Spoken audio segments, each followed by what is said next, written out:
Panimula. Ano ang maaasahan mong makukuha? Ang aking intensyon sa Mastering the Law of Attraction ay ipakita kung bakit palaging gumagana ang Law of Attraction at kung nalaman mong hindi ito gumagana. Pagkatapos ipaliwanag eksakti kung paano gamitin ito para palagi itong ginagawa para sa iyo mula ngayon. Gayon din upang turuan ka kung paano maging isang master practitioner nito, upang makuha mo ang lahat ng iyong ninanais mula sa buhay. Maganda ba yan? Bago pa magpatuloy, sa loob lang ng ilang segundo, gusto kong isipin mo na nangyayari ito. Gusto kong mag-pause ka ngayon at sa loob lang ng 30 segundo piliin mong makita ang iyong sarili bilang isang taong makakapagpagana nito at sa katunayan ay isang master practitioner ng batas ng pang-akit. Ngunit bago ka huminto, malamang na magkakaroon ka ng boses sa iyong isipan na nagsasabing huwag kang magpakatanga o marahil ay magdududa ka lang na kaya mong makamit ito. Okay lang yan. Aayusin natin ang maling pag-iisip na yon mamaya. Sa ngayon ang gusto kong gawin mo ay sa susunod na 30 segundo lang isipin na ikaw ang taong iyon. Sabihin lang sa boses sa iyong ulo na bigyan ka ng pahinga at hayaan kang mangarap ng ilang segundo at baka makipag-deal sa boses at sabihing hahayaan mo itong bumalik sa pagdududa sa lahat ng ito mamaya. Alam kong medyo nakakabaliw ang pakikipag-usap sa sarili mo. Ngunit iminumungkahi ko kung nais mong maging isang master practitioner ng batas ng pagkahumaling pagkatapos ay maaaring gusto mo lamang na sumama dito. Iminumungkahi kong magpahinga ka at bigyan mo ako ng oras na ipaliwanag sa iyo ang lahat habang pinagdadaanan natin. Okay lang ba? Kaya ngayon lamang ng ilang segundo ay maglakas loob na mangarap. Tingnan ang iyong sarili sa ilang taon bilang isang master ng batas ng pang-akit. Huwag tingnan ang mga bagay na ginawa mo sa mga susunod na taon, sa halip ay tingnan mo lang ang iyong sarili bilang isang taong nakagawa nito, at tamasahin ang pakiramdam na iyon nang hindi bababa sa 15 segundo nang walang anumang pagdududa na naroroon. I-pause ngayon at gawin ito. Narito ang aasahan. Nilikha ko ang kursong ito para gawin kang master ng napakagandang tuol ng batas ng pang-akit na ibinigay sa atin. Kaya ang ideya ay sa pagtatapos nito magkakaroon ka ng skill set na kinakailangan upang maging master na talagang idinisenyo upang maging. Idinisenyo ka para maging natural na matagumpay. Kaya hindi ganoon kahirap para sa akin na ibalik ka sa landas, sa kabila ng kung ano ang maaari mong isipin sa kasalukuyan. Sa maikling kursong ito, ibabahagi ko sa iyo ang ilang mga kwento ng maraming bagay na ipinakita ko gamit ang batas ng pagkahumaling, at ibabahagi ko ang ilang mga kwento kung ano ang nakamit ng aking mga mag-aaral sa paggawa din nito. Ipinapangako ko sa iyo na ang kanilang mga kwento ay mula sa mga taong down-to-earth na gumagamit lamang ng mga structured na diskarte sa pag-iisip na itinuturo ko upang makamit ang ilang kahangahangang bagay. Ibibigay ko sa iyo ang lahat ng nakabalangkas na diskarte sa pag-iisip na magbibigay daan sa iyong gamitin ang batas ng pagkahumaling upang makuha mo ang gusto mo, sa halip na hindi sinasadyang pag-iisip na kadalasang nakakakuha sa iyo ng higit pa sa ayaw mo. Kaya't abangan ang mga diskarteng iyon sa ating pagdadaanan, dahil ang mga resultang makukuha mo kapag inilapat ang mga ito ay talagang mabibigla ka. At sila ay mabilis at madaling matutunan. Bago ko ibigay sa iyo ang ilan sa mga pangunahing pamamaraan, gusto kong bigyan ka ng maraming patunay ng pamamaraang ito na ginagamit ko, ay gumagana para sa akin, at sa aking mga mag-aaral. Tulad ng kapag ipinakita ko sa iyo ang mga pamamaraan, na gusto kong tanggapin mo ito bilang totoo, at ang pinakamahalagang malaman na mayroon ka ring kapangyarihang ito. Pupuntahan din kita na isaalang-alang ang ilang mga bagay habang tayo ay nagpapatuloy. Tulad ng kapag napag-isipan kita sandali, binago mo ang iyong pattern ng pag-iisip na, upang maging teknikal ng ilang sandali, ay tungkol sa kaplastikan ng utak. Habang binabago mo ang iyong pag-iisip, nagiging mas madaling tanggapin ang mga bagay na dati mong pinagdudahan. Pagkatapos ay papatunayan ko sa iyo, ang mga pagdududa na iyon ay literal na pumapatay sa iyong mga pangarap. Ang intensyon ko ay baguhin ang iyong utak habang pinagdadaanan natin ang mga diskarteng ito upang ang iyong default na paraan ng pag-iisip ay gamitin ang batas ng pagkahumaling sa pagsulong ng iyong buhay. Hindi mo na kailangang malaman ang tungkol sa Kaplastikan ng utak, salamat, basta ito ay gumagana at gagana para sa iyong kapakinabangan kung susundin mo ang mga pamamaraan na ituturo ko sa iyo. Para sa iyong kaalaman, hanggang kamakailan lamang ay nakita ang utak bilang isang medyo static na organ, ngunit malinaw na ngayon na ang organisasyon ng brain circuitry ay patuloy na nagbabago bilang isang function ng karanasan. Kaya't ang pinakamadaling paraan upang baguhin ang iyong pag-iisip ay sa pamamagitan lamang ng paglalagay ng isang sigpost sa iyong isipan at pagkuha sa iyo na isaalang-alang ang isang bagay kapag nakita mo ang tanda. Iyan ay halos kasing komplikado ng gagawin ko ito, ok. Magpapakita rin ako sa iyo ng isang bagay na dapat magpahanga sa iyo at mayayanig ang mga pundasyon ng lahat ng kasalukuyang iniisip mong alam mo. Kapag ginawa ko yon, makikita mo na ang pag-alam sa batas ng pagkahumaling ay umiiral at pag-alam kung paano ka supposed to use it ay hindi katumbas ng paggamit mo nito. Sa katunayan ay mapipigilan mo ang kakayahan mong gamitin ito. Kapag natapos ko nang ipaliwanag ang lahat ng ito sa iyo, magiging imposible para sa iyo na hindi maging master ng batas ng pang-akit. Ito ay dahil gusto kong gawin itong mas mahirap para sa iyo na mabigo, kaysa ito ay para sa iyo na magtagumpay. Sa ganoong paraan, bilang mga tao palagi kaming nagde-default sa madaling paraan, at ang madaling paraan para sa iyo ay palaging magiging pantay na tagumpay. Kaya ngayon, napakaganda ba niyan? Kaunti tungkol sa akin, at kung bakit ko ito maituturo sa iyo. Ibinigay sa akin ng aking dakilang Tio Dab ang pinakadakilang regalong maibibigay sa akin ng sinuman noong ako ay 13 taong gulang noong 1980. Sinabi niya sa akin na magiging milyonaryo na ako at magkakaroon ako ng magandang buhay. Mayroon akong ilang piraso na nawawala sa kung ano ang kailangan ko upang magtagumpay, ngunit huwag mag-alala dahil ang mga taong kailangan ko ay lalapit sa akin. Darating sila sa buhay ko kapag kailangan ko sila, at ang kailangan ko lang gawin ay pansinin sila at maghanap ng paraan para matulungan nila ako. Tinanong ko siya kung paano ko sila makikilala, at sinabi niya sa akin na magkakaroon sila ng tanda sa kanilang ulo. Ang ibig niyang sabihin noon ay mararamdaman kong pinapadala sila para tulungan ako at sa totoo lang masasabi kong ginagawa nila, nakikita ko ang palatandaan sa unang pagkakataon na makilala ko sila.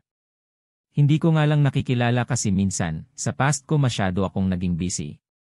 Nagsimula ako sa negosyo sa aking unang bahagi ng 20s at tiningnan kami ng mga tao bilang isang malaking tagumpay sa pamamagitan ng aking maagang 30s. Hindi man ako ang tinuturing kong mayaman at isang araw ay napansin kong hindi pa ako ang milyonaryo na hinulaan ng Tito Dave ko. Kaya't itinakda ko ang tungkol sa pagiging mayaman, at itinakda sa aking sarili ang katawa-tawang layunin na maging isang milyonaryo sa loob ng 2 taon. Ako ay naging isang milyonaryo pagkalipas ng 6 na buwan at isang multimilyonaryo pagkalipas lamang ng 2 linggo. Sa loob ng unang taon ay nakagawa ako ng higit sa British pound sterling 5 milyon, malamang na mas malapit sa British pound sterling 10,000,000. Nang maglaon ay nagtaka ako kung bakit nakamit ko ang ganoong masamang layunin ng napakaganda at napagtanto ko na hindi ko hinahabol ang pera, ang aking tunay na dahilan kung bakit gusto ko ba ng kudos na matawag ang aking sarili na isang milyonaryo at upang patunayan tama ang sinabi ng tito ko. Halos 2 taon pagkatapos ng aking unang malaking tagumpay nabasa ko ang aking unang personal development book na tinatawag na Rich Dad Poor Dad. Sa oras na ang mga tao ay lumalapit sa akin, at halos nagmamakaawa sa akin, naturuan sila kung paano ako yumaman ng napakabilis. Sinabi ko na hindi ko na kailangang turuan sila, na ang formula ay nakasulat sa aklat na iyon at maaari nilang matutunan ito mula doon.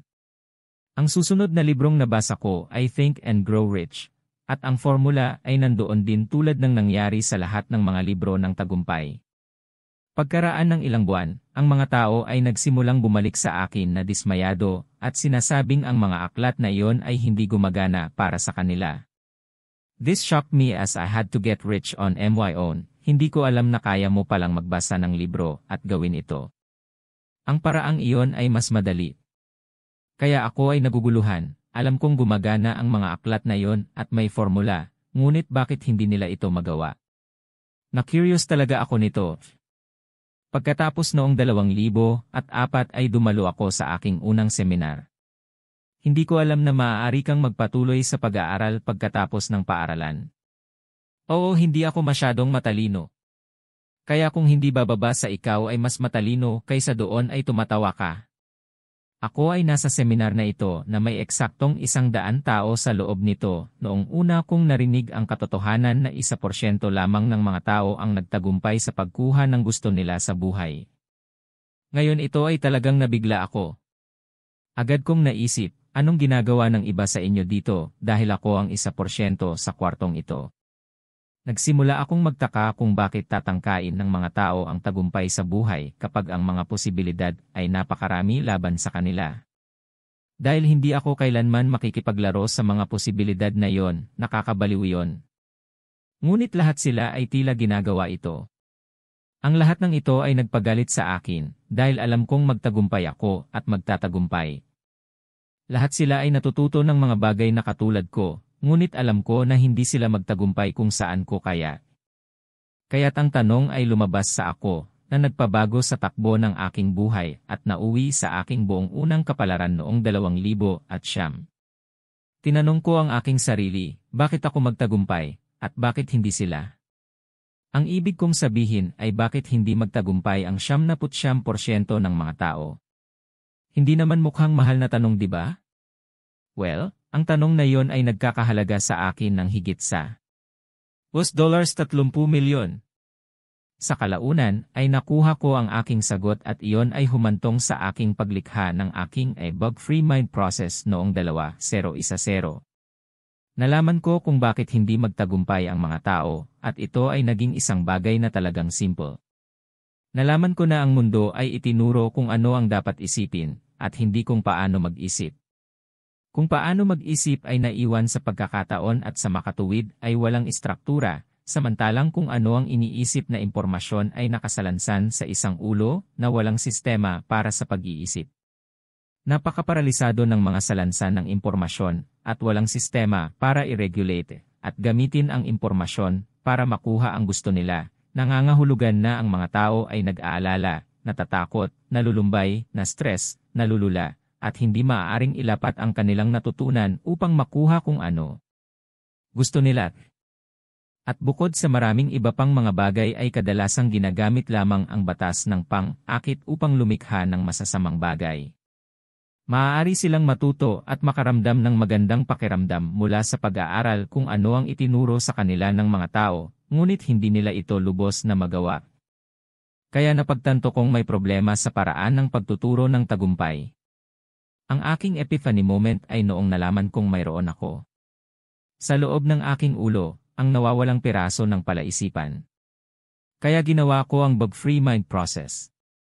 My ulterior motive for giving you this course on mastering the law of attraction is that you will take it, see that it can work for you, and you'll be curious enough to see how much more I can teach you in the full bug-free mind processo.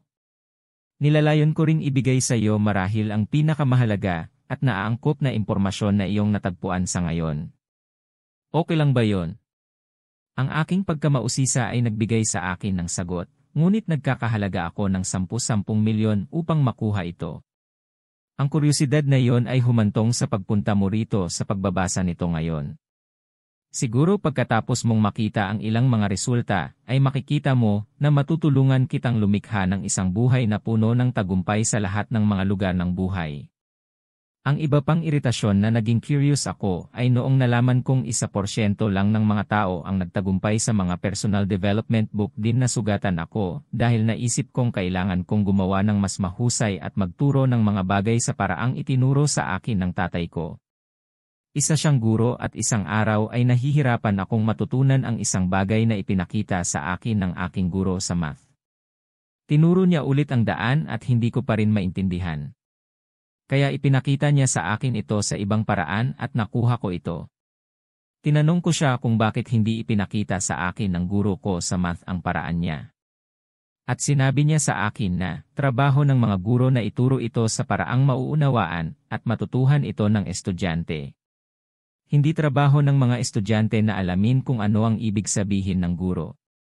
Kaya salamat sa makapangyarihang regalong ibinigay sa akin ng tatay ko, ituturo ko sa iyo ang ganoong paraan. Sa proseso ng pagtuturo sa paraang iyon ay sinasadya kong inuulit ang mga bagay, ito ang dahilan kung bakit mayroon akong napakataas na antas ng tagumpay sa aking mga turo, mahigit sa 72% sa katunayan, hindi sapat na mabuti, ngunit sa palagay ko ay masasang, ayon ka kaysa sa karaniwang 1%. At para mapahusay ang iyong pagbabasa, isinulat ito noong Oktubre 2014 na. Ako ay British at nakatira sa West Sussex, UK. I'm married to my perfect partner Alison, who much to her disgust I used the law of attraction to find when I was 21 years old. Mayroon akong 2 anak, si David 15 at Sarah 12. Sa aking karera ay lumipat ako mula sa isang mag-aaral sa baitang C sa cabinet maker, sa may-ari ng negosyo, sa multi-millionaire na mamumuhunan. Para masira sa multi-millionaire ulit. Nagkaroon ako ng malalaking tagumpay at malalaking kabiguan at nasangkot sa dus-dosenang mga negosyo. Marami akong t-shirt. Panghuli bago tayo magsimula. Kung naghahanap ka ng isang mahusay na pagkakagawa na piraso ng English literature na magiging kasiyahang basahin at mag-iiwan sa iyo ng magandang pakiramdam, ngunit hindi ka iiwan bilang master ng batas ng pang-akit. Kung gayon hindi ito. Ako ay prangka at sa puntong iyon, nagtuturo ako sa paraang idinisenyo upang makapag-isip ka sa pamamagitan ng pagbabago sa pattern na ginagamit mo upang mag-isip ngayon upang mabago mo ang iyong mga resulta sa pinakamaikling posibleng panahon. Pananatilihin ko itong maikli hanggat maaari, ngunit hindi ko ito paikliin kung sa tingin ko ay makakaapekto ito sa pagtuturo at sa makatuwid ay ang iyong pagpapatupad nito. Kung sa tingin ko ay kailangan kong sabihin sa iyo ng 10 beses upang makakuha ng 1 punto, gagawin ko. Trabaho ko bilang guro na makuha mo ang mga resulta. Kung okay lang sa iyo, simulan na natin. O, papasayahin din kita, at ituturo sa iyo ang ilang bagay na lihim mo nang alam, ngunit hindi mo matiyak. Kaya't masisiyahan ka ng husto dito at magkakaroon din ng mga resulta. Magsisimula na ba tayo? Ang unang aralin kung gayon ay ito.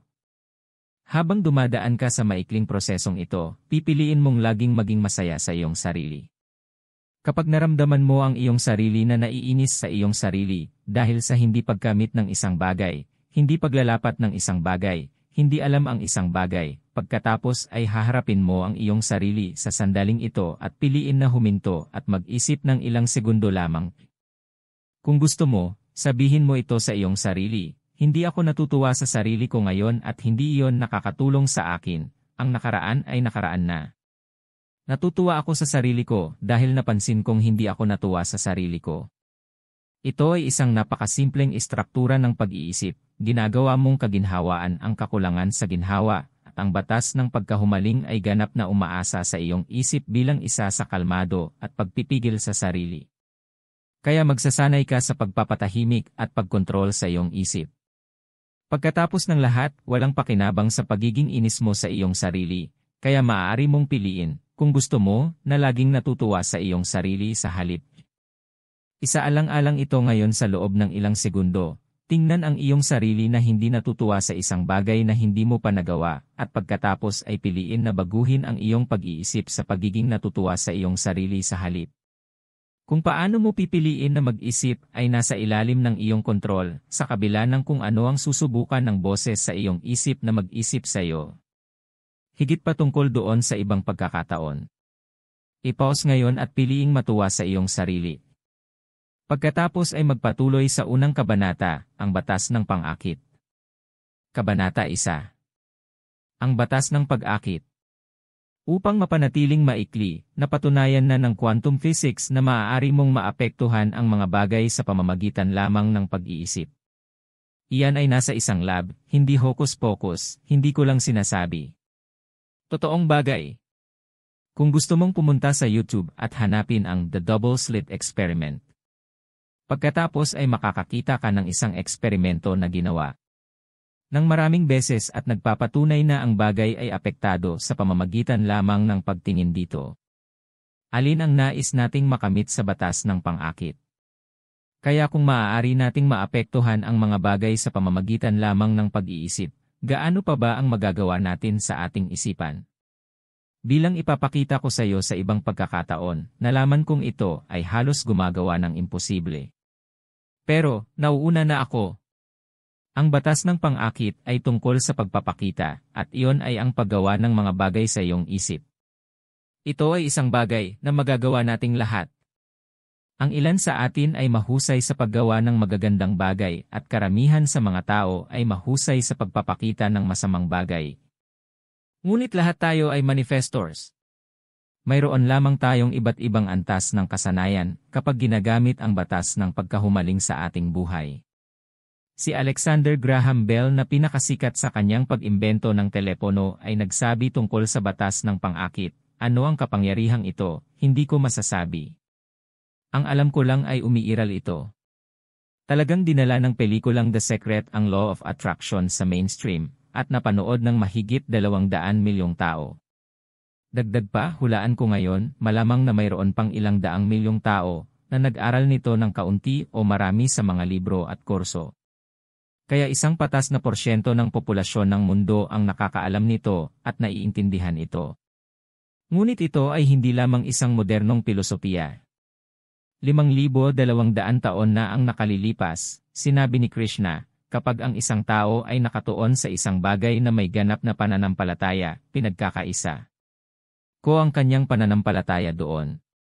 Pagkatapos, kapag ang kanyang pananampalataya ay lubusang nagkakaisa, natamo niya ang layunin ng kanyang debosyon. 2,500 plus taon na ang nakalilipas, sinabi ni Buddha, kung ano tayo ngayon ay nagmula sa ating mga kaisipan ng kahapon, at ang ating kasalukuyang mga kaisipan ay bumubuo ng ating buhay bukas. Ang ating buhay ay ang paglikha ng ating isip.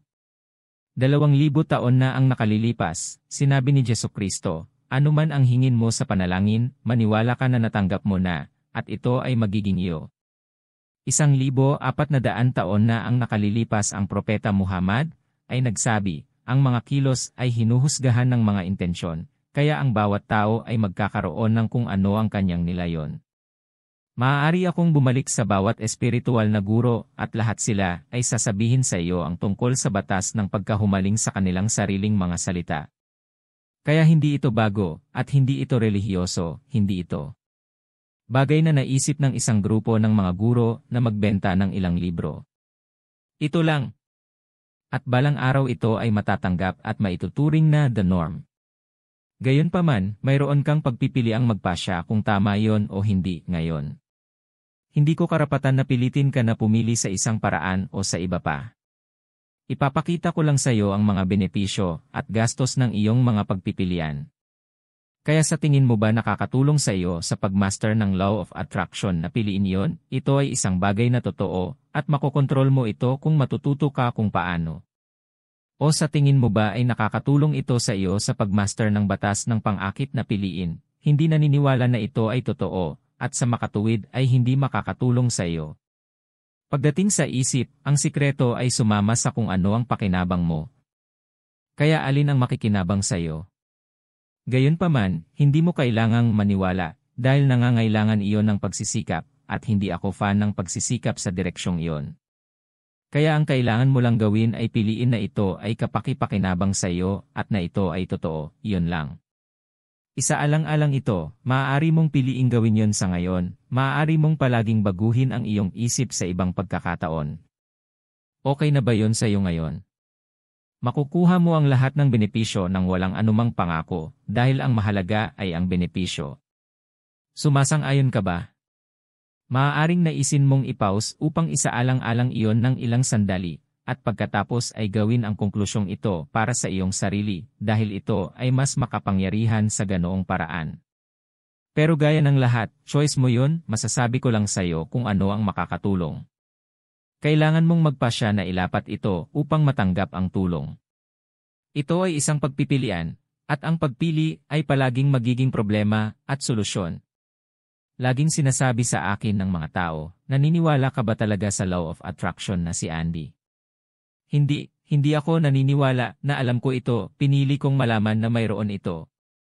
Hindi ito pananampalataya, hindi ko kailangan ng pananampalataya para malaman na may gravity kahit na hindi ko ito nakikita, naririnig, nahawakan, nalalasahan o naamoy.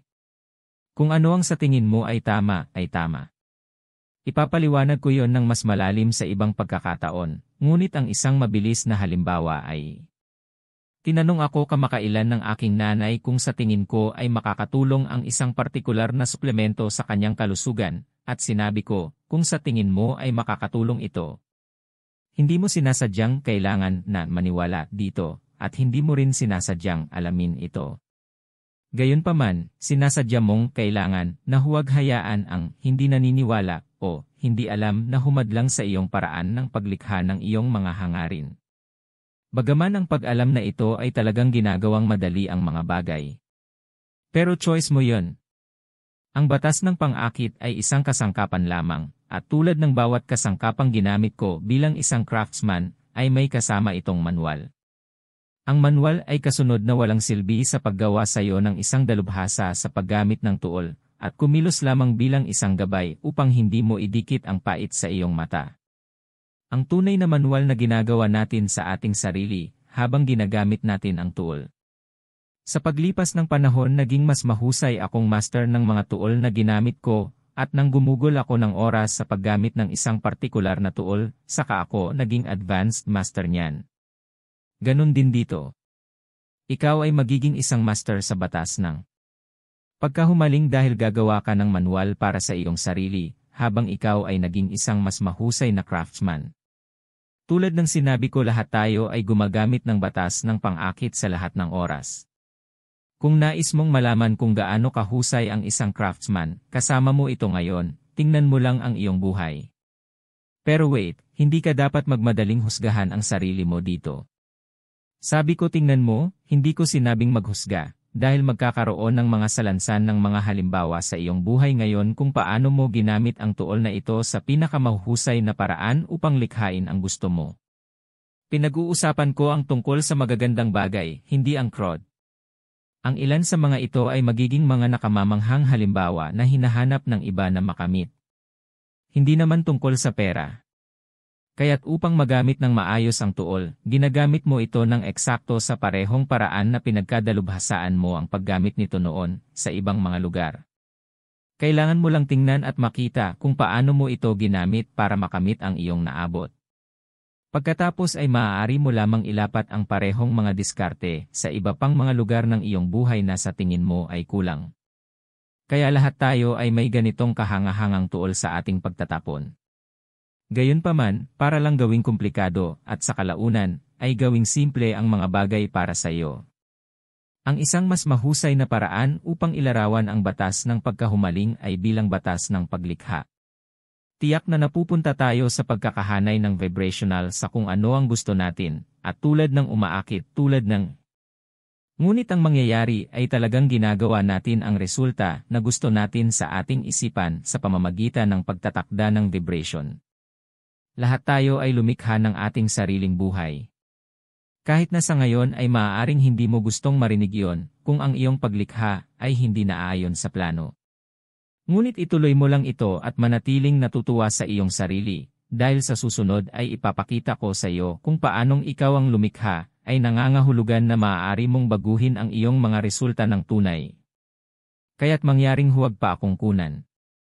Ang batas ng pagkahumaling ay hindi tungkol sa pagnanasang pag-iisip, ito ay tungkol sa paggamit ng nakabalangkas na pag-iisip upang lumikha ng kinalabasan na gusto mo. Tulad ng pag-aayos ko ng depresyon, pag-aalala, takot, pagkabalisa, stress, labis na pananakit at lahat ng sakit sa buhay na may nakabalangkas na pag-iisip sa proseso ng a bug-free mind, gagamit ka ng structured na pag-iisip dito para maging master ng law of attraction. Tulad ng sinabi ni Earl Nightingale, anuman ang itinanim natin sa ating hindi malay na isipan at pinapakain ng paulit-ulit at damdamin ay magiging isang katotohanan. Ito ay isang gawa ng paglikha at hindi pang-akit. Well, sa aking opinion pa rin. Ang enerhiya ay, ang matter ay hindi. Ang ibig sabihin niyan ay ang enerhiya lang ang mayroon. Binubuo ang lahat ng purong enerhiya, at depende sa kung sinong eksperto ang mababasa mo kung gayon ang alinman sa lahat ng bagay sa buong sistema ng bituin ay maaaring lapirutin hanggang sa laki ng isang gisantes, o na walang bagay. Wow, ito ay mind-blowing bagay. Hindi ba ang bagay na ito ay kakit-akit? Ngayon, huwag mong husgahan, obserbahan mo lang. Panatilihin ang isang bagay sa loob mo na nagmamasid sa iyong mga reaksyon sa kung ano ang iyong babasahin. Huwag husgahan ang iyong mga reaksyon, obserbahan lamang sila. Ang paghatol ay kahinaan, ang pagmamasid ay kapangyarihan. Sa personal, mas marami akong problema sa size na halaga ng matter kaysa sa konsepto ng no matter at all. Sa alinmang paraan at walang paghuhusga tayo ay bahagi lamang ng isang mahusay, dakilang malaking dagat ng enerhiya na, tulad ng pinatunayan ng double-slit experiment, ay nagpapakita na ang maliit na gulang sa atin, ang bawat isa ay nakakaapekto dito sa layunin o hindi sa pamamagitan lamang ng pag-iisip. Tungkol doon. Sa personal, sa tingin ko ang agham na nagpapatunay ng batas ng atraksyon minsan, at para sa lahat ay umiiral ay isa sa mga pinakadakilang pagtuklas na nagawa, dahil ito ay huminto sa ganap argumento minsan, at para sa lahat. Gaya ng sasabihin ng kaibigan ko, gusto ko ng aktwal na pisikal na patunay. Buti nakuha mo. Ang law of attraction ay mas totoo kaysa sa upuan na inuupuan mo. Kaya ano talaga ang pinatutunayan ng eksperimentong ito? Ito ay nagpapatunay na maaari nating maapektuhan ang mga bagay sa pamamagitan lamang ng ating mga iniisip. Ngayon sigurado ako na karamihan sa mga taong nag-aaral ng ganitong uri ng trabaho ay likas na nakakaalam nito, ngunit marahil hindi ka nangahas na maniwala na ito ay talagang posible na gawin ng kusa. As if you did dare then that would mean isa kang loony. Pero kaya natin talaga. Literal na magagawa natin ang anumang naisin natin sa ating buhay. Sa totoo lang, syempre nililikha na natin ito. Nilikha lang natin ito nang hindi sinasadya. Ang katotohanan sa tingin ko ay malapit mo nang tanggapin ito ay, na ikaw ay nasa direktang kontrol at ang layunin ng kursong ito ay upang ilagay ka sa kontrol sa layunin sa oras na ito. Pinag-uusapan ng isang segundo ang tungkol sa eksperimento sa double slit.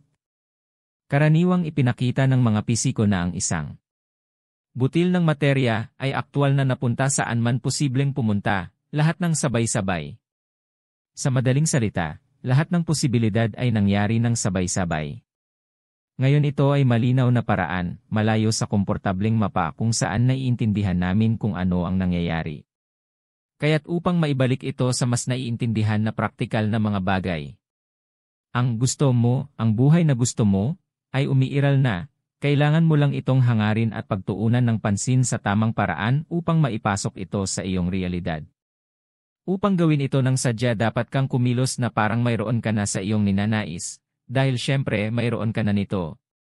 Kung ito ay maaaring mangyari, kung ito ay maaaring maisip, kung gayon ito ay nangyari na at ito ay maaaring maging isang katotohanan para sa iyo, kailangan mo lamang itong dalhin sa iyong pisikal na katotohanan ng may kamalayan. Masyadong mahirap ha? Nagawa mo nang maging realidad ang iyong kasalukuyang katotohanan, hindi lang iyon nangyari. Alam mo na kung paano ito gawin, aksidente mo lang itong ginagawa, kaya ang kailangan mo lang matutunan, ay kung paano ito gagawin ng kusa. Ito lang talaga ang kailangan mong gawin para makagawa ng eksaktong gusto mo. Kailangan mo lang tingnan kung ano ang ginawa mo ng tama sa ilang mga lugar ng iyong buhay at kopyahin iyon sa mga lugar na mas gusto mo. Ang kakulangan, limitasyon, pag-aalinlangan at hindi pagiging karapat-dapat ay lahat ay nag-set up ng mga blok na hindi naayon sa paglikha ng gusto mo. Ngunit higit sa lahat ay ginagamit ang mga ito sa kalakitang karamihan ng mga tao. Na syempre kung bakit hindi nila nakukuha ang kanilang ninanais, tulad ng mayroon ka at tulad ng mayroon ako. We literally create our own reality, that's each of us. Oo, ikaw ay ganap na responsable at tama. Ang swerte ay talagang wala. Talagang nabubuhay tayo sa sarili nating maliliit na mundo, ngunit ang pag-unawa sa konseptong ito o ganap na pag-unawa sa bagay na ito ay A. Hindi posible at B. Hindi na kailangan. Kailangan mo lang malaman na ito ay totoo, o kahit na malaman lamang na ito ay maaaring totoo, pagkatapos ay maaari kang lumikha ng iyong napiling resulta. Tinatalo ang mga posibilidad. Ngunit ang pagbabalik sa pelikulang The Secret. Ang lagi kong pinagtataka, ito ay nakita ng 200 milyong tao, bakit walang milyon-milyong milyonaryo ang naroon? Ipinakita ito sa mga tao, at itinuro ito pagkatapos ng lahat. Tiyak na hindi pa ba yun sapat? Ayon sa Wikipedia noong 2012, mayroon lamang 12 milyong milyonaryo sa buong mundo. At ang milyonaryo ay hindi ganoon kayaman, dahil iyon ang mga asset na nagkakahalaga lamang ng US dollars, 1 milyon hindi kasama ang kanilang sariling tahanan. At ang US dollars 1 milyon ay isang malaking pera sa ilang mga tao, ngunit hindi iyon ang itinuturing kong mayaman sa mga tuntunin ng pera. Ngunit muli, ang pinakamayamang tao ay hindi ang taong may pinakamaraming tao, ngunit ang taong nangangailangan ng hindi bababasa. Napagtanto mo ba na ang posibilidad ng isang tao na makamit ang layunin na maging isang milyonaryo sa mundo ngayon na may higit sa 7.2 bilyong tao ay humigit kumulang 600 hanggang 1? Isaalang-alang ito, tataya ka ba sa isang kabayo na may posibilidad na 600 sa isa? Hindi tama, mawawala sa iyo ang lahat ng pera na iyong napusta. Well, isaalang-alang ito. Ikaw ay tumaya sa iyong buhay dito kung gusto mong maging isang milyonaryo, iyon ay 601. Ngunit para maging napakayaman, ikaw ay naging isang ultra-high net worth individual at ito ay isang taong may mga asset na higit sa US dollars 30 milyon. Ayon sa Wikipedia noong 2013, mayroon lamang 179,235 o mga nasa mundo. Ibig sabihin, ang mga posibilidad laban doon ay higit sa 36,000 hanggang 1. Itataya mo ba ang iyong buhay sa isang 36,000 to isa outsider? Well, kung sinusubukan mong yumaman, iyon ang posibilidad. Nakamit ko ito at tinalo ang mga posibilidad na yon taon na ang nakalilipas bago mawala ang lahat. Kaya isaalang-alang ito ba ay isang bagay na gusto mo ring makamit? Dahil iyon ay mas maraming pera kaysa sa kailangan mo upang mabuhay ng isang kamangha-manghang buhay ng kaginhawahan at kasiyahan. Maaaring naisin mong isaalang-alang, gusto mo bang gugulin ang iyong buhay sa pagtatangkang talunin ang mga posibilidad na iyon para lamang yumaman? O mas gugustuhin mong gugulin ang iyong buhay sa paggawa ng gusto mo at sa halip ay makarating sa isang lugar sa mayamang sukat? Para matalo ang mga posibilidad, kakailanganin mong maging master of the law of attraction. Kabanata 2. Ang walang limitasyong kapangyarihan ng pag-iisip. Sinabi ni Henry Ford, sa tingin mo man ay kaya mo o sa tingin mo ay hindi mo kaya, tama ka. Ang katotohanan ay ang mga pag-iisip ay ang pinakamakapangyarihang bagay na mayroon tayo sa ating pagtatapon sa kabila ng kung ano ang lumilitaw. Sa paglipas ng panahon na ito, papatunayan ko sa iyo ng walang pag-aalinlangan na, kung sa tingin mo ay kaya mo, magagawa mo, at kung nagdududa ka na kaya mo, hindi mo magagawa. Maaari mong intellectually paniniwalaan ito ngayon sigurado. Ngunit kapag ipinamuhay mo ito araw-araw bilang isang paraan ng pamumuhay pagkatapos ikaw ay naging isang master ng pag-iisip at pagkatapos ay maaari mong makuha ang anumang gusto mo. Isang bagay na malaman ito, at isa pang bagay na ganap na ipamuhay ito. At iyon ang ipapakita sa iyo ng Mastering the Law of Attraction kung paano gagawin. Isaalang-alang ito, kung ano ang nangyayari sa iyong isip ay nililikha mo sa iyong katotohanan. Pag-isipan lang ito ng ilang segundo. Hindi ka naghahanap ng mga konklusyon, tinitingnan mo lang ito, at habang isinasaalang-alang mo ito ng ilang sandali, binabago mo ang mga kabul sa iyong isip. Kaya ang ibig sabihin nito ay, ikaw ay nagiging at lumikha kung ano ang iyong nangingibabaw na mga kaisipan. Ang pag-iisip tungkol sa kung ano ang hindi mo gusto, ay lumilikha nito sa iyong buhay. Sabihin na nating baon ka sa utang. Kung iniisip mo ang tungkol sa pag-alis sa utang, lumikha ka ng utang. Kaya kailangan mong baguhin ang iyong pag-iisip upang gamitin ang batas ng pang-akit upang maalis ang utang. Sasakupin ko kung paano mawalan ng utang sa ibang pagkakataon bilang isang halimbawa. Pero gusto kong gumamit ng utang para gawin ang punto. Ang iyong mga saloobin ay namamahala sa iyong buhay. Sumasang-ayon ka ba? O sa tingin mo ba ay hindi ikaw ang controller at isa lang itong puppet? Dahil kung sa tingin mo ay isa ka lamang manika, kung gayon maaari mo ring iwanan ito ngayon. Habang umaasa ang puppet sa swerte upang pamahalaan ang kanilang buhay, naiintindihan ng master ang pagkakataon at alam kung paano isalansan ang kubyerta ng pagkakataon sa kanyang pabor. So ikaw ba ang controller o ang puppet? Huwag lang sabihin ang sagot, ramdamin mo. Pag-isipan, makikinabang ba sa iyo ang pagtigil, o makikinabang sa iyo ang pagmaster ng batas ng pang-akit? Sa makatuwid, ang iyong pinili ay tiyak na sumang-ayon na ang iyong mga iniisip ay namamahala sa iyong buhay. Kaya't mahalagang maunawaan na ang maingat na pagpili ng mga iniisip ay kinakailangan at ang isang plano para laging mag-isip ng mabuti ay kailangang maging ang paraan ng pag-iisip mo ng automatiko. May katuturan ba yon? Sinabi ni Gandhi, ang isang tao ay produkto ng kanyang mga iniisip, kung ano ang iniisip niya na siya ay magiging. Kaya ikaw ay isang manlilikha, nilikha mo sa bawat pag-iisip mo. Madalas kang lumikha bilang default, dahil nakukuha mo ang iyong binibigyang pansin, gusto o hindi gusto. Kaya kailangan talaga sa buhay ang mastery of thought. Naiintindihan mo ba? Gayunpaman, maaari kang maging dalubhasa sa batas ng pang-akit ng walang ganap na karunungan sa buhay, kahit na ang kalayaan mula sa sakit, pagdurusa at lahat ng maliliit na nasties sa buhay ay maaaring sulit sa iyo kapag handa ka na. Kapag handa ka ng wakasan ang pagdurusa, handa na rin para sa iyo ang bug-free mind process. Kaya paano tayo lumilikha? Ang iyong utak ay isang organ ng may malay na pag-iisip. Ito ay tumatanggap ng mga kaisipan. At kapag ang iyong utak ay nangangatuwiran sa mga kaisipang iyon na totoo, ito ay dinadala sa iyong realidad. Tinatanggap ng iyong subconscious mind ang mga konklusyon ng iyong conscious mind. Ibig sabihin ikaw ang may kontrol, kung ikaw ang may kontrol sa iyong mga iniisip. Ngayon, tandaan na ang iyong malay na isip ay naroroon lamang kapag ikaw ay naroroon. Karamihan sa mga tao sa katunayan ay nasa tinatawag kong waking sleep. At sa gayon ay hindi masyadong madalas. Ang nakakagising na pagtulog ay kapag ang mga tao ay hindi namamalayan na gising, sa kasamaang palad ay kung paano mo malamang na ginugugol ang iyong buhay.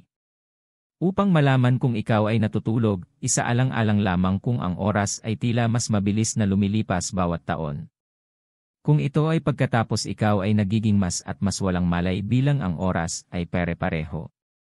Kapag nakontrol mo ang iyong mga pag-iisip, epektibo mong pinapabagal ang oras, habang ito ay tumitigil sa pabilis at bumabalik sa kung gaano ito karami noong ikaw ay bata pa. Ngunit lumihis ako. Ang iyong malaytao na isip ay halos puno ng ganap na basura tungkol sa kung paano gumagana ang mga bagay-bagay, kaya ito ay napaka-dysfunctional. Sa makatuwid, ang iyong hindi malay na isip ay kadalasang pinapakain sa basura na pinaniniwalaan nitong totoo. Bakit? Dahil sinabi mong totoo. Kaya tinatanggap din ito ang mga konklusyon ng iyong basurang pinakain na walang malay na isip, kaya naman syempre lumilikha tayo ng mga dysfunctional na buhay. Ayusin ito at ayusin mo ang planeta, iyon ang lahat dahil ito ay tungkol lamang sa pagtukoy sa problema. Ngunit ililigtas namin ang pag-aayos ng planeta sa ibang pagkakataon. Ang paglikha gamit ang iyong isip ay lahat ay nagsisimula sa pagkontrol sa ating mga iniisip at hanggang sa gawin natin iyon ay hindi tayo makakalikha ng buhay na ating ninanais. Kukunin ko ng kaunti kung paano gawin yon sa susunod na kabanata. Kailangan mong kontrolin ang iyong isip upang ito ay makapag-focus ng walang pagkagambala at walang pag-aalinlangan sa bagay na gusto mo. Kung patuloy kang magtutuon ng pansin sa kung ano ang hindi mo gusto, kahit anuman yon, pagkatapos ay lilikha ka lamang ng higit pa nito. Kung nakatuon ka sa pagnanais ng isang bagay, gagawa ka ng higit na pagnanais nito, hindi mo ito makukuha. Upang magkaroon ng isang bagay, kailangan mong likhain ang kakayahan sa iyong isipan na magkaroon nito bago ka magkaroon nito, at upang gawin iyon kailangan mong maging isa na kumokontrol sa iyong mga iniisip. Ang sikreto ay pagkatapos ay likhain kung ano ang iyong ninanais gamit ang iyong mga kaisipan, naabot ang isang estado ng pag-iisip kung saan mo ito aktwal na nangyari at naramdaman na nangyari ito sa iyong isip, at sa prosesong iyon ay nahiwalay ka rito dahil mayroon ka na nito. Kung gayon ang mangyayari ay masigasig kang nagsusumikap sa paggawa na isang katotohanan para sa lahat, dahil ito ay isang katotohanan na sa iyong isipan. At patuloy ka hanggang sa makarating ka doon. Oo, ang kaunting iyon ay maaaring mangailangan ng kaunting pag-iisip.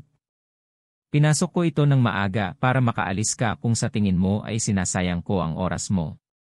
Nilikha mo ito, mayroon ka nito, humiwalay ka rito, masigasig kang nagsusumikap sa pagdadala nito sa natitirang bahagi ng aming mga katotohanan. Iyan ang prosesong inilalarawan sa mga salita para sa batas ng pang-akit. Ang iyong ninanais, ang iyong pangarap ay nilikha sa pamamagitan lamang ng pag-iisip at pagkatapos ay angkop at malinaw na pagkilos. Kung paano mo gagawin ang lahat ng iyon ay magtatagal upang ipaliwanag, at ang paggawa sa iyo ng master nito ay nakasalalay lamang sa iyong kakayahang kontrolin ang mga iniisip sa iyong ulo. Kaya ang mga saloobin ay uri ng mahalaga, lahat ng mga ito. Bawat huli. Lahat tayo ay nilalang ng paglikha, tayo ay lumilikha sa lahat ng oras, ang tanong ay lumilikha ng ano. Ang batas ng pang-akit ay tungkol lamang sa pagtatanong mo ng tamang tanong at pagtukoy ng sagot habang ganap na pinapayagan itong mangyari sa tamang oras at sa perpektong paraan para sa iyo. Sa ngayon dapat mong malaman. Kung wala ka sa gusto mo, hindi mo ginagamit ng maayos ang batas ng pang-akit. Sa loob ng ilang sandali, obserbahan kung ano ang nararamdaman mo dahil matutukoy ng iyong obserbasyon ang mga lugar na kailangan mong pagtuunan ng pansin. Kung wala kang nararamdaman, pagkatapos ay ihinto ang mabilis na pagbabasa at bumalik at basahin itong muli dahil ang hamon ay hindi ang pinakamabilis na mambabasa, ito ay upang makuha ang pinakamalaking benepisyo. Tanungin ang iyong sarili, ako ba ay komportable sa sandaling ito? Obserbahan ang iyong damdamin, madalas na tanungin ang iyong sarili, ano ang nangyayari sa loob ko sa sandaling ito? Tandaan na dapat palagi kang maging interesado sa kung ano ang iyong nangyayari sa loob tulad ng kung ano ang nangyayari sa labas. Upang makalikha, hindi ka dapat magpadala ng mga magkasalungat na kaisipan dahil nagdudulot ito ng kalituhan, kaya naman kailangan mong tukuyin at ang ibig kong sabihin ay define ng buo kung ano mismo ang gusto mo. Huwag mag-alala tungkol sa paggawa nito dahil hindi pa tayo naroroon. Ngunit sa ngayon ay ikot mo lang ito. Kung ano ang gusto mo ay nabuo na sa sandaling gusto mo ito, at ang iyong trabaho ay ibahin ito sa pisikal na mundo, dahil ito ay nabuo na kung gayon ang iyong trabaho ay tiyak na payagan lamang itong dumating sa iyong buhay. Ang lahat ng nilikha ay nangyayari sa iyong isip, kaya dapat kang maging tagamasid ng iyong mga iniisip. Tandaan, kung sa tingin mo ay makokontrol mo ang iyong mga iniisip, kaya mo, kung sa tingin mo ay hindi mo kaya, hindi mo magagawa. Iyon ay isang pagpipilian. At tandaan din, hindi ka magpapatalo sa iyong sarili. Dapat kang laging natutuwa sa iyong sarili, bilang walang pakinabang sa hindi natutuwa sa iyong sarili.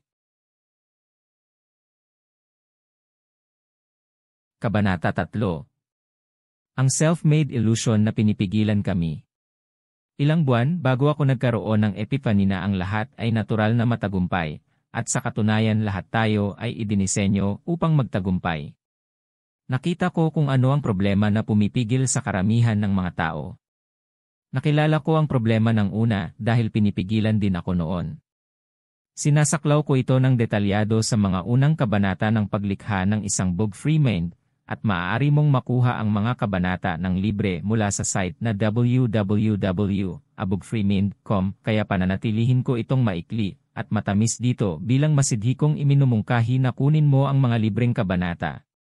Noong tayo ay mga bata pa, wala tayong bigat ng masasamang impluensya, maling palagay at kawalan ng tiwala sa ating sariling damdamin na pumipigil sa atin.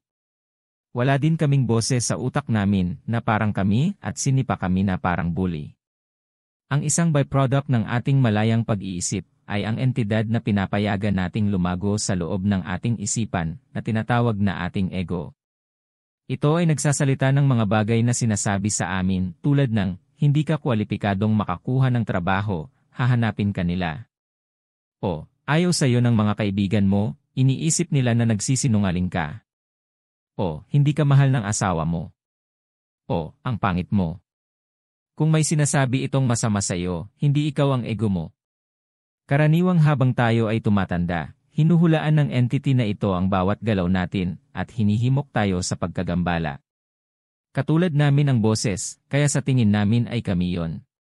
Ang trabaho ng entity na ito ay panatilihin kaming ligtas, at ito ay binubuo ng lahat ng iyong nakaraang karanasan at ang naisip na kakilakilabot na mga resulta na iyong nakita at narinig.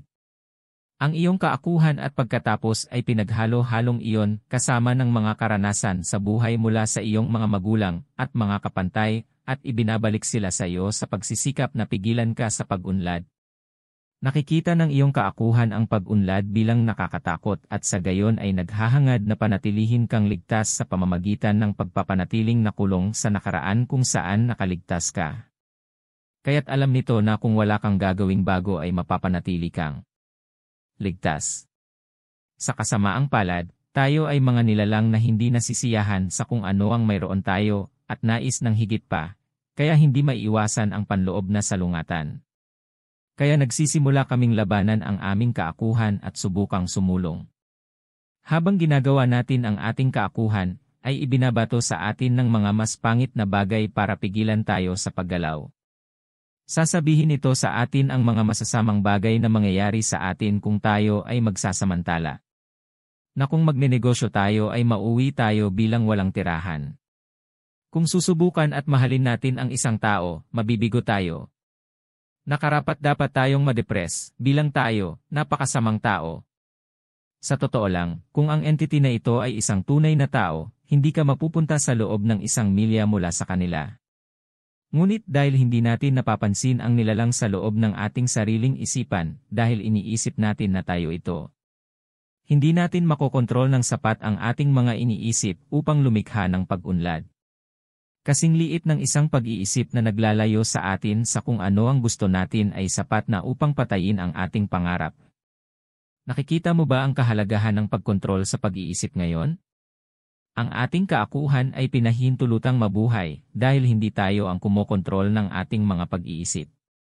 Mayroon tayong tinatawag na magulong pag-iisip na nangyayari sa loob ng ating mga ulo at walang istruktura upang ihinto ang kaguluhan at isara ang ating kaakuhan. Isipin mo na lang kung ano ang magiging lipunan kung wala ang banta ng pulis at kulungan para panatilihin tayong maayos. Ang istrukturang ito ay nagpapahintulot sa atin na mabuhay at mamuhay sa isang lipunan. Kung wala ang istrukturang ito, mabilis tayong bumabalik sa madilim na panahon. Karaniwang kailangan natin ng istruktura sa ating buhay, ngunit walang nagturo sa atin na kailangan din natin ng istruktura sa ating pag-iisip. Alin ang dahilan kung bakit nabigo ang 99% plus na makuha ang gusto nila? Kaya bakit ko sinasabi sa iyo ang tungkol sa maliit na hayop na ito, at ano ang kinalaman niya sa batas ng pagkahumaling at pagmaster nito? Gaya ng natalakay ko kanina, ganito ang paraan ng batas ng pang-akit. Upang lumikha ng kung ano ang gusto mo sa iyong mga saloobin, kailangan mong magkaroon ng isang estado ng pag-iisip kung saan mo talaga ito nangyari at naramdaman na nangyari ito sa iyong isip. At sa prosesong iyon ay humiwalay ka rito dahil mayroon ka na nito.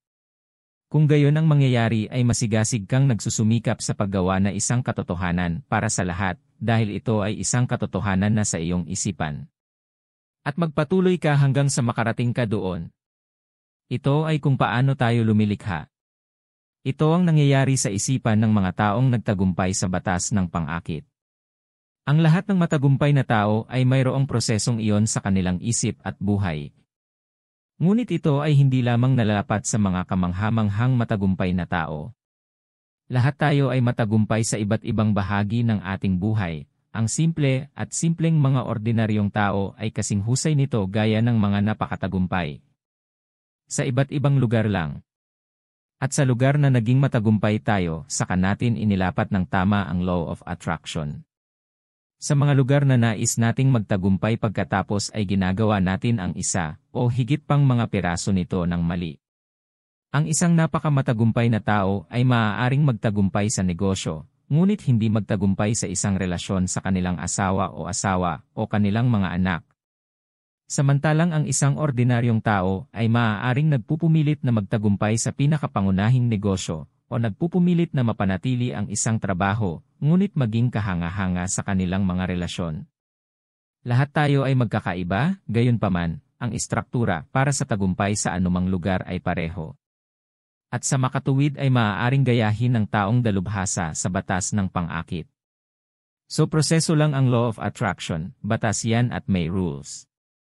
I-play sa pamamagitan ng mga ito ay gumagana, mabibigo, upang i-play sa pamamagitan ng mga ito ay nabigo. Kaya yon ang dahilan kung bakit alam kong maaari kang maging master nito.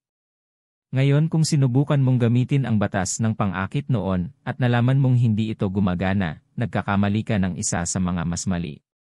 Narito ang isang halimbawa ng law of attraction na hindi gumagana sa isip ng isang taong nagsisikap na magtagumpay sa pagyaman. Tatawagin natin siyang Ben. Ang ipapakita ko sa iyo ay isa lamang sa hindi mabilang na mga halimbawa kung paano pinipigilan ng magulong pag-iisip na makuha ang gusto mo mula sa batas ng pang-akit. Sinabi ni Ben sa kanyang sarili, gagamitin ko ang batas ng pang-akit para yumaman, dalhan mo ako ng $1,000,000 sa oras na ito sa susunod na taon. Iniisip ni Ben na nagtatakda siya ng isang pagnanasa sa kanyang mga iniisip, ngunit nakaisip lamang siya ng isang malabo, malikot na ideya kung ano ang gusto niya. Wala siyang itinakda na pagnanasa bilang isang pagnanais na kailangan. Sa isang lugar na napuntahan mo na ang iyong isip. Wala ni isa sa atin ang nakapunta sa isang lugar na mapaghangad, washi. Wala ring ideya si Ben na ang subconscious mind niya ang napupunta at lumilikha ng gusto niya kapag gumagamit ng law of attraction. O kailangan nitong malaman kung ano ang gusto niyang resulta. Ang kanyang subconscious mind ay walang ideya kung ano ang $1,000,000. Ang kanyang subconscious mind ay binigyan ng pagtuturo na gusto ni Ben ng $1,000,000 sa susunod na taon. So his subconscious mind goes off, bigyan natin siya niyan. At si Ben ay higit na nagnanais ng $1,000,000 sa susunod na taon. Hindi niya nakukuha ang $1,000,000. Hindi niya makuha ang $1,000,000 dahil wala pa sa isip niya ang $1,000,000. Hindi pa siya nakapunta at nabuhay sa nangyari, wala siya doon. At ang kanyang subconscious ay walang ideya kung ano ang ibig sabihin nito. At dahil hindi niya ito isinabuhay, ang kanyang ego ay nagsabi sa kanya, hindi iyon mangyayari kailanman. Kaya duda si Ben na makukuha niya ang $1,000,000. Ngayon kapag dumating ang pagdududa, pinapatay nito ang panaginip na patay. Ngunit hindi iyon alam ni Ben. Kaya nabalitaan ni Ben na dapat niyang subukan at mag-isip ng positibo para mangyari ito at sinabi sa sarili, naniniwala akong makukuha ko ito. Kung saan sinabi ng ego ni Ben, hindi, alam mong hindi ito mangyayari.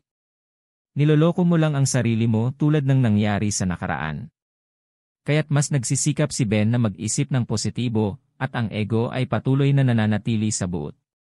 Si Ben ay may limitadong enerhiya, at pagpupursige, ang kanyang kaakuhan, ay may walang limitasyong enerhiya, at alam na ang trabaho nito, ay upang panatilihing ligtas si Ben, kaya ang kaakuhan ni Ben ay napaka-motivated na pigilan siya. Pagkatapos ng lahat, kung yumaman si Ben, iniisip ng kanyang ego na hindi na siya magugustuhan ng kanyang mga kaibigan. Para sa iyong kaalaman, ang pagsisikap na mag-isip ng positibo ay hindi kailanman gagana. Ito ay nangangailangan ng napakalaking matagal na pagsisikap at halos imposible kapag ikaw ay may ego na bumabato sa iyo bawat minuto ng bawat araw. Ngunit nawala ako sa landas, sinasaklaw ko ang positibong pag-iisip sa tamang paraan sa proseso ng bug-free mind. Ang ego ni Ben ay madaling batuhin siya dahil may kaguluhang nangyayari sa pagtatangka ni Ben na lumikha ng $1,000,000 gamit ang batas ng pang-akit. Si Ben ay hindi naging tiyak sa kung ano ang gusto niya, wala pa sa kanyang isip, nagdududa siya na magkakaroon siya nito, nakikipagdigma siya sa kanyang ego at hindi nagtatrabaho sa paglikha ng $1,000,000. Kaya ano siya gumagawa ng mali? Well, naa-attach pa rin siya sa mga nangyayari. Kailangan niya ito, gusto pa rin niya. Dahil hindi pa niya ito naganap, walang paraan na makakaalis siya rito, dahil salungat iyon sa gusto at kailangan niya. Ang mga batas ay ang batas, at kung walang detachment ang mahika, ang batas, ay hindi gagana. Kaya talagang nagsisikap siya, ngunit may napalampas na pangunahing sangkap, at kailangan ng batas ang lahat ng sangkap.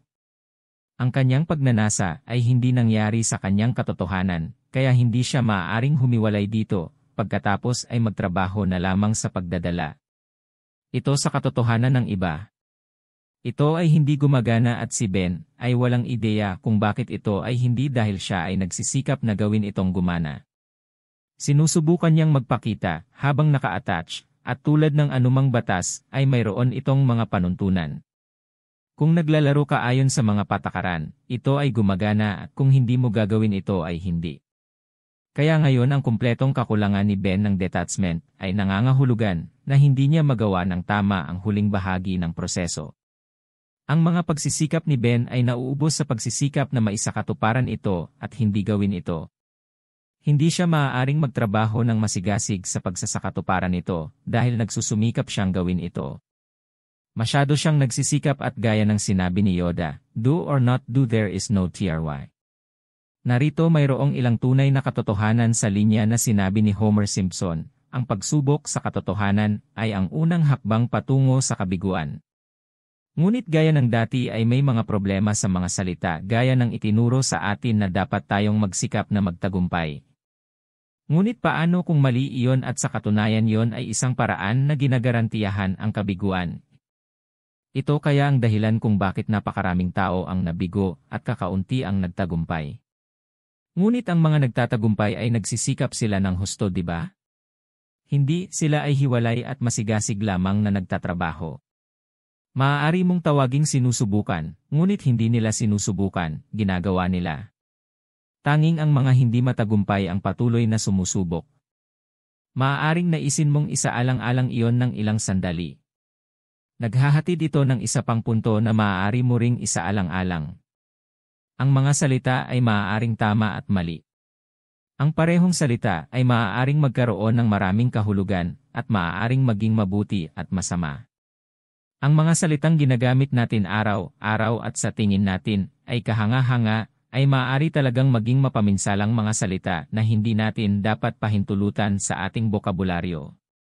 Halimbawa, ang salitang pag-asa ay minamahal ng lahat, ngunit isa talaga sa pinakamatagumpay na sumisira sa mga salita sa mundo. Hindi ako masyadong maliligaw dito, ngunit dahil medyo may kaugnayan ito sa pagmaster ng Law of Attraction, tatalakayin ko lang ito ng kaunti. Umaasa si Ben na magtatagumpay ang paggamit niya ng Law of Attraction dahil natatakot siyang hindi ito magtagumpay. Ngunit nakikita ng kanyang subconscious mind na umaasa siya sa isang bagay. Iyan ang tagubiling ibinigay ni Ben sa kanyang subconscious mind, kaya syempre ito ay naghahatid sa kanya ng higit na pag-asa sa susunod na taon. Habang ang aming subconscious mind ay gumagana sa batas ng pagkahumaling at nakukuha kay Ben kung ano ang itinuro para makuha siya. Inutusan niya ang kanyang subconscious mind sa pamamagitan ng magulong pag-iisip upang bigyan siya ng higit na pag-asa. Nagawa niya iyon nang hindi sinasadya. Ang hindi pa niya nagawang mabuti ay turuan ang kanyang subconscious mind na dalhin ang $1,000,000. Kung ginawa niya iyon ay gagawin niya iyon sa halip. Kaya't sa paglipas ng taon, malamang na sumuko si Ben sa pagnanais na iyon maraming buwan bago ito dahil sa labis na pagsisikap magsumikap ng isa pang masamang bagay kapag ginamit sa maling direksyon. Kaya bagsak din si Ben sa huling elemento nito, hindi na siya nagpatuloy hanggang makarating siya doon. At lubos na mauunawaan kung bakit siya huminto sa kanyang paglalakbay. Ang kanyang paglalakbay ay isang bangungot at hindi isang gantimpala. Kapag inilapat mo ng tama ang batas ng pang-akit, totoo ang kasabihang Tsino, ang paglalakbay ay nagiging gantimpala. Ngunit kapag inilapat mo ito ng mali, ang paglalakbay ay isang nakakabigo na bangungot at sa totoo lang ay napakahirap. Kaya lumingon si Ben at salamat sa tulong ng kanyang ego na nagsasabing, "See, I told you this law of attraction stuff was just mumbo-jumbo rubbish." Ito ay hindi totoo, ito ay isang kon na ginagamit ng mga tao upang magbenta ng mga libro. Bakit hindi pumunta sa bar at uminom ng kaunting inumin dahil karapat-dapat ka pagkatapos ng lahat ng pagsisikap na ginawa mo? Sa palagay ni Ben ay sinabi niya ang lahat ng iyon at iyon ang kanyang konklusyon, kaya pumunta siya sa bar at ikinuwento kung paano hindi gumagana ang batas ng pang-akit. Hindi ito ay isang batas, at sa makatuwid ay palaging gumagana. Ang batas ng grabidad ay hindi tumitigil sa paggana dahil mali ang paggamit natin dito, hindi ito ay isang batas. Ang nakakatawa ay, o sa halip ang nakakalungkot na bagay ay ang kanyang kaakuhan ay pumanig laban sa batas ng pagkahumaling dito, ngunit pagkatapos ng ilang buwan, linggo o marahil mga araw lamang ng paglubog ni Ben sa kanyang kabiguan, ang kanyang kaakuhan ay magsasabi. Kailangan mo para matuto kang gumamit ng law of attraction, yan ang mali mo. Talo ka. Pumunta ka at bilhin mo ang librong iyon at subukan mo ulit. O ang iyong kaakuhan ay isang turncoat. Kaya si Ben na puppet ay bumili ng isa pang libro at umaasa. Sabi ng ego ni Ben, magaling sa paggawa ng aksyon at pag-unlad sa buhay. Na siyempre, hindi pa talaga nagagawa ni Ben. Lumilitaw ang aklat at sinabi ng kaakuhan ni Ben, wala kang oras para basahin ang aklat na iyon. Kung tutuusin, hindi ito gumana noon. Uminom ka ng beer, karapat-dapat ka. Pagkaraan ng ilang linggo, sinabi ng kaakuhan ni Ben, see you bought that book and you have not even looked at it, lugi ka talaga. Uminom ka ng beer para gumaan ang pakiramdam mo. Iniisip ni Ben na ang lahat ng iyon ay ang kanyang sarili na nagsasabi nito sa kanyang sarili, ngunit hindi. Ang kaakuhan ni Ben ay ganap na nagtagumpay sa pagpapanatiling si Ben ay nakulong sa nakaraan at lumulubog sa awa sa sarili. Wala na bang chance na sumulong si Ben ngayon, di ba? Pagkatapos ng lahat, ang ego ni Ben ay nasa kanya sa isang mahusay na bitag sa isip.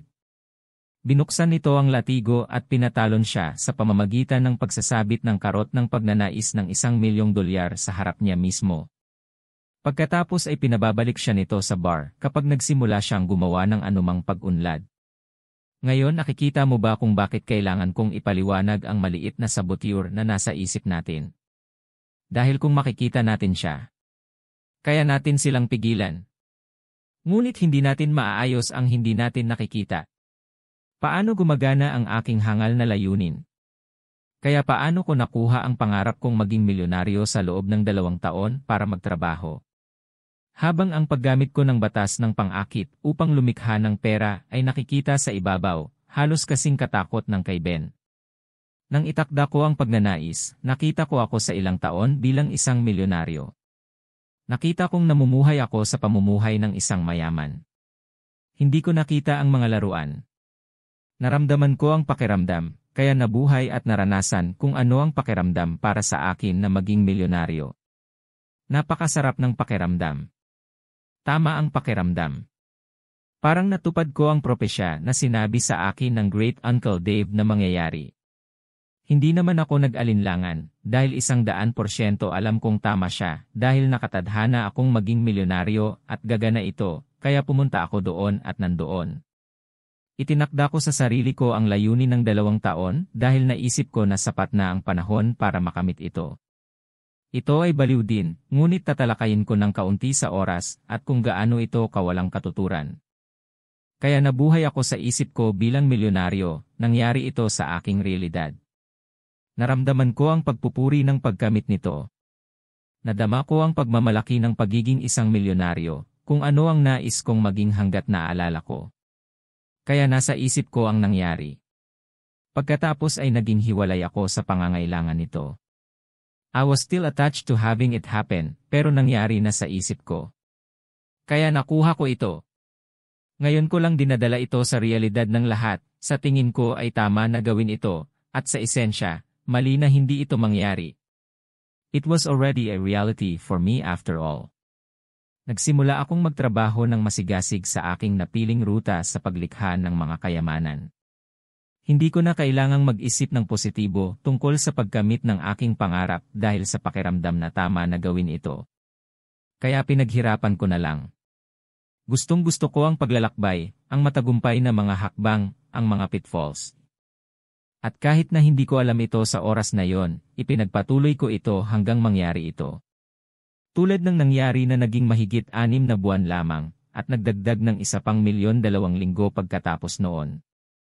So mas matalino ba ako kay Ben? Hindi. Ginamit ko lang ang tuol na ibinigay sa ating lahat sa paraang ito ay idinisenyo para magamit. Inukit ko ang realidad na nakita ko sa aking isipan, na ilapat ko ng tama ang mga patakaran ng batas ng pang-akit. Ginagamit ni Ben ang pait upang mag-ukit ng butas sa kanyang paa, sa kanyang kamay at natatakot na kunin muli ang pait dahil talagang masama siya dito. Pagkatapos ay sinisisi ni Ben ang tool para sa kanyang sariling kakulangan ng craftsmanship. Sinisisi ng masamang manggagawa ang kanyang mga gamit. Kaya't nakikita mo ba ngayon na kung maaari kitang makuha na gamitin ang tool sa tamang paraan, nang may tamang pag-iisip kung gayon, magiging madali para sa'yo na maging master sa batas ng pang-akit. Isaalang-alang ito sa loob ng ilang segundo. Siguradong may ilang mga hadlang na aalisin bago ka maging master craftsman, ngunit makikita mo ba kung paano kung aalisin namin ang mga hadlang na dati mong hindi nakikita at magagamit ang tool sa tamang paraan? Na madali mo rin maging master. Isipin, kung paano ka magiging master ay madarama mo sa loob ng ilang segundo o hanggat gusto mo. Kaya lahat ng bagay sa iyong buhay ay resulta ng iyong dati at kasalukuyang pag-iisip. Kapag tinanggap mo ito bilang isang katotohanan, maaari ka nitong bigyan ng kapangyarihan na mag-isip ng mas mabuting pag-iisip. Ano ang pakiramdam mo tungkol sa katotohanan dito ngayon? Ang pagmaster sa batas ng atraksyon ay tungkol sa mga detalye ng batas. Ito ay hindi isang mahiwagang sikreto na nag-aayos nito. Ang lahat ng ito ay tungkol sa iyong pag-unawa kung paano ka matitiis ng detalye, kaya kailangan mong makabisado yon para maging master ka ng madali. Maaari kong sabihin sa iyo ng eksakto kung paano gamitin ang tool ngayon, ngunit kung gagawin ko ito ay kung ano ang mangyayari. Matututuhan mo ito at hindi mo ito papansinin, at malamang na pagdudahan mo ito. Ang totoo, mas madaling ituro ito sa isang batang walang dungis kaysa ituro ito sa isang makamundong suot na adulto. Dahil ang kaakuhan mo ang maghihiwalay sa lahat ng gawaing ginagawa ko. Kaya kailangan kong buuin ang iyong mga kalamnan sa pag-iisip bago mo makuha at talunin ang iyong ego kapag nagpapakita. Okay lang ba yon sa'yo? Ang isa pang problema ay tinuruan tayong huwag maniwala sa ilang mga bagay at magduda. Samantalang ang isang bata ay walang ganitong bagahe, kaya tatanggapin nila ito bilang katotohanan ng walang maraming ebidensya. Kung ikaw ay katulad ko noong maagang 30s at laging naghahanap ng huli, magdududa ka na ito ay gagana at sa gayon ay tama ka. Kaya kailangan ko munang malampasan ang iyong pagdududa para you can master the law of attraction. Okay lang ba sa'yo? Isang tahimik na isip. Sinabi ni Lao Tzu, sa isip na hindi pa rin nawawala, ang buong sansinukob ay sumuko. Kaya kailangan naming bigyan ka ng structured thinking technique para matulungan kang mapatahimik ang iyong isipan at simulan ang pagpapatahimik sa iyong isip. Ito ay binabawi mo ang control on demand. Sa mga lugar ng iyong buhay na nagtagumpay ka, magagawa mo na ito ng walang pag-iisip. Para sa mga lugar na nagpupumilit kang magtagumpay, kailangan namin ng ilang istruktura, at pagkatapos ng ilang sandali, ay magiging otomatiko ito tulad ng sa matagumpay na mga lugar. Kaya't maaaring medyo awkward ito sa simula, ngunit ito ay iyong muling hinuhubog ang iyong isip gamit ang kaplastikan ng utak. Iminumungkahi kong magpasya kang sumama na lang dito at tingnan kung ano ang mangyayari. Kapag nagsasanay kang patahimikin ang iyong isip, sa isang punto ay makakamit mo ang walang pag-iisip, iyon ay kapag literal mong iniisip ang wala.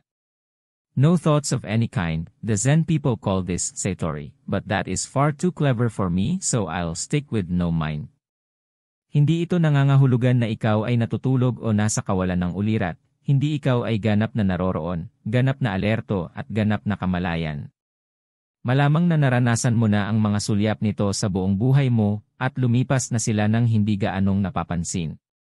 Gayunpaman, ang pamamaraan ng pagpapatahimik sa daldal ng isip kasama ang ilang iba pang mga diskarte na ipapakita ko sa iyo ay lilikha ng byproduct ng walang isip sa parehong paraan tulad ng patuloy na pagsasanay ng martial arts na lumilikha ng byproduct ng chi. Ang walang pag-iisip na ito ay hindi isang bagay na kailangan mong maging super tao para makuha ang alinman, ang lahat ay inililipat mo ang iyong pag-iisip. Tinuruan ko ang aking mga anak na gawin ito, para matutunan mo rin ito. Aminadong wala silang nakakabaliw na satsat na nagaganap gaya naming mga matatanda, pero may basura pa rin sa isipan nila. Kapag nagpasya kang hindi ka mag-isip, huwag subukan, dalhin mo lang ito, at patahimikin ang iyong isip. Iminumungkahi ko na hanapin mo ang iyong paboritong lugar sa bahay, at na ito ay napakatahimik kapag una mong gawin ito upang walang mga panlabas na distractions. Kapag nagawa mo na ito, tingnan kung gaano katagal mo ito kayang hawakan. Naglalaro ako ng laro kasama si David na nagsasanay kung gaano mo ito kabilis dalhin at hanggang kailan mo ito matitiis. Ito ay tumatagal ng ilang segundo upang patahimikin ang kanyang isip bago dalhin ito, at kadalasan ay maaari niyang hawakan ito ng halos 1 minuto, na siyempre ay maayos. Sa katunayan ang kapangyarihan nito ay napakahusay na sa sandaling makontrol mo ito at dalhin ito kapag hinihiling kahit saan. Kailangan mo lamang itong hawakan ng ilang sandali upang ganap na mabawi ang kontrol at epektibong masimulan muli ang iyong isip at magkaroon ng malinaw na pag-iisip. Nagpraktis ako na huwag mag-isip sa lahat ng uri ng mga kondisyon, sa tren, sa kotse, sa mga tindahan, sa bar, habang nagpapatugtog ng musika, habang nagpapatugtog ng heavy metal na musika. Nagpatuloy ako sa pagsasanay at sa dulo ay doon. Ay walang lugar na hindi ko mapatahimik ang aking isipan sa isang iglap. Ngayon ay hindi ko na ito pinananatili hanggang sa antas na yon, dahil hindi ko lang kailangan ang antas na yon. Ngunit nagsanay ako ng husto upang talagang magawa ko iyon. Walang isip na mangyayari kapag handa ka na. Huwag mo itong pilitin, at huwag pilitin, hayaan mo lang itong mangyari kapag sa tingin mo ay gusto mong magawa. Iminumungkahi kong ipagpatuloy mo ang pagbabalik sa bahaging ito, na parang nakuha mo ito, at maaari mo itong iyon kahit kailan mo gusto. Kung gayon, hindi mo mapapansin ang agarang pagbabago sa iyong realidad. Ang nakatagong balakid na ito ay hindi na muling makikita.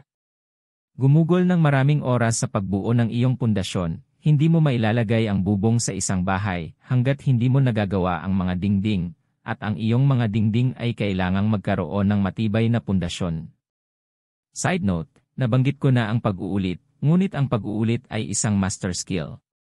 Nagrereklamo ang mga tao kapag inuulit ko ang mga bagay. Ngunit ang kasanayan sa pag-uulit ay mahalaga upang matuto. Hindi ang mga bagay na hindi pa natin natutuklasan ang magpapabago sa ating buhay, ngunit ang mga bagay na ating natutunan at binaliwala.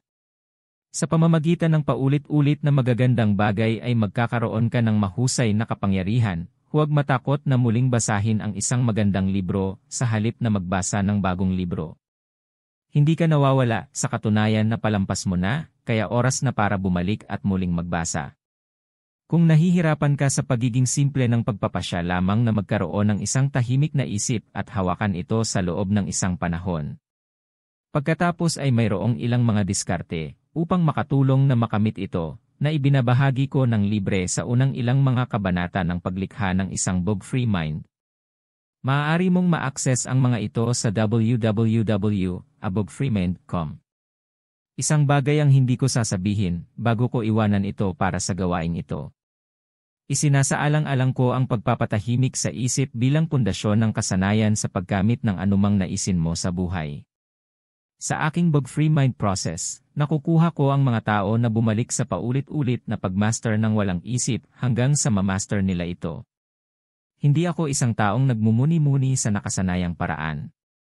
Palagi kong nakikita ito bilang pagkuha ng masyadong maraming oras. Gayunpaman, gusto ko ang resulta na maibibigay sa akin ng pagiging isang dalubhasa sa pagmumuni-muni, kaya bilang ako ay isang napakatamad na tao, nakahanap ako ng paraan ng walang pag-iisip upang makuha ang benepisyo sa loob ng ilang segundo. Kung ikaw ay sa pagmumuni-muni, maaari mong mahanap ito mahirap paniwalaan, kaya huwag maniwala sa akin. Pumunta at subukan ito at tingnan para sa iyong sarili. Kung hindi ka sa pagmumuni-muni, pagkatapos ay magtiwala sa akin ang maliit na halaga. Na ito ay walang limitasyong halaga sa iyo, kaya sulit ang iyong oras sa pagmaster nito. Isaalang-alang ito, medyo mahirap na makabisado ang batas ng pagkahumaling kung ikaw ay nabubuhay sa pagising. Kaya ang kakayahang patahimikin ang iyong isip at maging napaka-present ay gumising sa iyo at nagbibigay daan sa iyong gamitin ang buong focus ng iyong kapangyarihan sa isip. Hindi static ang iyong mga inisip. Bago ko umalis sa seksyong ito, may isa pang nakabalangkas na pag-iisip na kailangan kong ibigay sa iyo para sa kontrol ng iyong sariling isip. Sa tingin namin kami ay nakatayo pa rin, ngunit kami ay nasa isang mundo na umiikot ng napakabilis, na naglalakbay din sa paligid ng araw sa kamanghamanghang bilis, na umiikot din sa paligid ng galaksi sa hindi maintindihan na bilis. At ito ay nagpapatuloy. Kapag talagang sinimulan mong tingnan kung paano gumagana ang universo kapwa sa napakalaking sukat at sa isang maliit na sukat, makikita mo na wala PRN, NG tatayo. Ang parehong ay totoo sa iyong mga iniisip, ang iyong mga iniisip alinman, makakatulong sa iyo at dalhin ka sa iyong mga pangarap at pagnanais, o sila ay saktan ka at ilayo ka sa iyong mga pangarap at pagnanasa. Kaya walang pag-iisip na tumitigil. Ngayon huwag maliitin ang kapangyarihan na maaaring dalhin ng isang maliit na istruktura ng pag-iisip na ito sa iyong buhay. Dahil kapag nakabisado mo ito, nakukuha mo ang kapangyarihan na makapag-isip lamang ng mga kaisipan na makakatulong sa iyo. Naiisip mo ba kung gaano kadali para sa akin na gawin ang batas ng pang-akit dahil iniisip ko lamang ang mga bagay na makakatulong sa akin? Ang mga kaisipang nakakapinsala sa akin ay sinanay na hindi kailanman naroroon, o kung sila ay dumating, ay napapansin, at nakikita na walang silbi, at mapanira, dahil malinaw na inaalis nila ako sa aking mga pangarap, sa sandaling mapansin ang mga ito ay nalulusaw sila ng walang anumang pagsisikap. Isipin na, lahat ng bagay na nakakapinsala sa iyo ay natutunaw sa walang hirap na paraan. Maganda ba yon? Kaya isaalang-alang ang mga kaisipang ito sa loob ng ilang segundo at pansinin, at pakiramdam ang direksyon na maaari nilang dalhin sa iyo. Hindi ako karapat-dapat maging mayaman. Karapat-dapat akong maging mayaman. Hindi ako karapat-dapat mahalin. Karapat-dapat akong mahalin. Maganda ang aking pakiramdam. Masama ang pakiramdam ko. Mahal ko ang aking buhay. Hindi ko gusto ang buhay ko. Madali lang, di ba? Ang isang pag-iisip ay napupunta sa maling paraan, at ang isa ay napupunta sa tamang paraan. Ngunit dahil hindi ka pa sinanay na mapansin ang mga ito, pinapayagan mo ang mga kaisipang nakakasakit sa iyo sa iyong isipan. Isaalang-alang ito, sa palagay mo ba ay magiging mas madaling magtagumpay sa pamamagitan lamang ng mga kaisipang makakatulong o sa pagpapahintulot sa mga kaisipang nakakasama sa iyong isipan na makihalubilo sa mga mabubuti at magdulot ng kalituhan? Madali bang makita kung bakit nagkakamali ang mga bagay kapag pinahihintulutan mo ang negatibong pag-iisip? Dahil ikaw ang may kontrol sa iyong isip. Sa istruktura ng iyong pag-iisip, maaari mo na ngayong piliin na huwag hayaang manatili ang masasamang kaisipan. Kung pipiliin mong gamitin ang pamamaraan. At gaya ng nasabi ko, kailangan lang ng isang pag-iisip sa maling paraan para patayin ang isang panaginip. Hindi ko natatalakayin ang negativity dito. Sakop ito sa above free mind kung gusto mong tanggalin ang bawat piraso nito sa iyong buhay.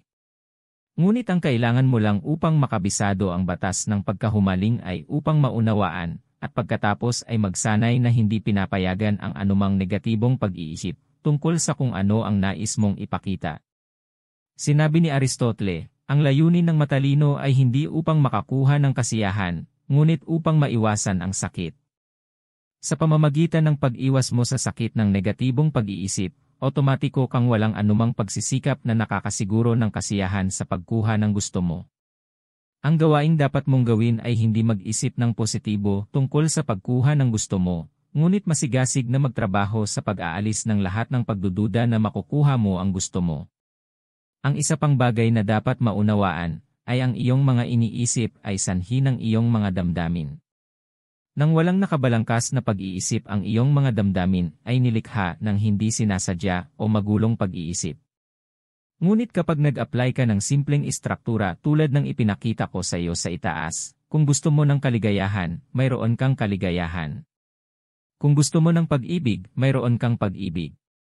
May kapangyarihan kang kontrolin ang lahat ng ito at lahat ng iyong nararamdaman. Ngayon kung sa tingin mo kaya mo, tama ka. Kung sa tingin mo hindi mo kaya, tama ka rin.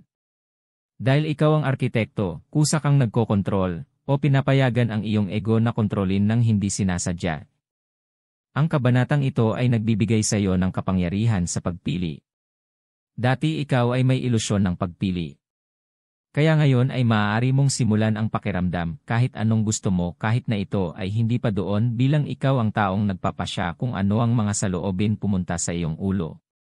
Ngunit bago natin iwanan ito, tingnan natin ng kaunti ang mas malalim sa kapangyarihan ng structured thinking vs chaotic thinking.